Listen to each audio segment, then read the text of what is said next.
असांजो प्यारो दोस्त मोहतरम जनाब अताउल्लाह चांद साहब जंजी जी जलमड़ जे जुदाई में तमाम प्यारी मनक़ब था दिल जी दां करे सार मुंहिंजी वञ लही मिठड़ी अमां रात ॾींहां रोई थो तोखे सॼां सार मुंहिंजी वञ लही मिठड़ी अमां रात ॾींहां रोई थो तोखे सॼां केरु पंहिंजो कोन आ तोखां सवाइ ओ ला ला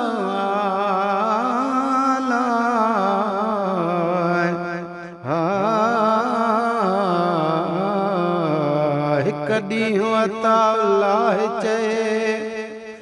अदा वेही क्युम वीचार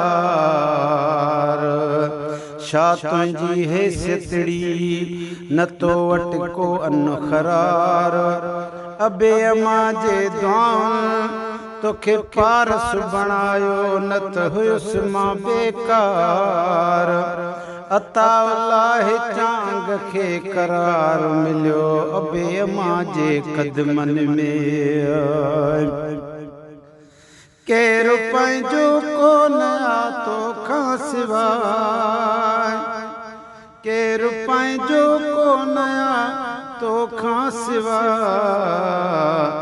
ॻाल्हि हाणे दिलि संधी कंहिंसां कयां रात ॾींहां रोई थो तोखे सॼां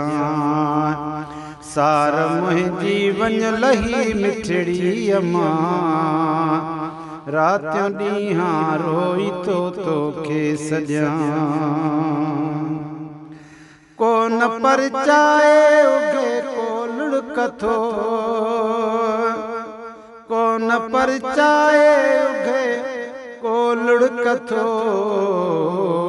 ॾींहुं सारो तो हिते जी जल रोआं रात ॾींहां रोई थो तोखे सॼां सार मुंहिंजी वञ लही मिठड़ी अमां रात ॾींहां रोई थो तोखे सॼां साथ विया पंहिंजा सॻा भाइर छॾे साथ विया पंहिंजा सॻा भाइर छॾे दाह दिल जी रोई थो जी जल ॾियां रात ॾींहां रोई थो तोखे सॼां सार मुंहिंजी वञ लही मिठड़ी अमां रात ॾींहां रोई थो तोखे सॼां तो बिना ही घर सजो सुनसान आए तो बिना ही घर सजो सुनसान आ पेर कंहिंजा मां हिते जी जल चुमां चुमां रात ॾींहां रोई थो तोखे सॼां सार मुंहिंजी वञ लही मिठड़ी अमां रात ॾींहां रोई थो तोखे सॼां अताउल्लाह थियो शोरोशनो अताउल्लाह थियो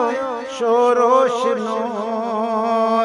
चांग को पल हित नथो सुख सां सुम्हां चांग को पल हित नथो सुख सां सुम्हां रात ॾींहां रोई थो तोखे सॼां सार मुंहिंजी वञ लही मिठड़ी अमां रात ॾींहां रोई थो तोखे सॼां ओ मुंहिंजी जी जल अमां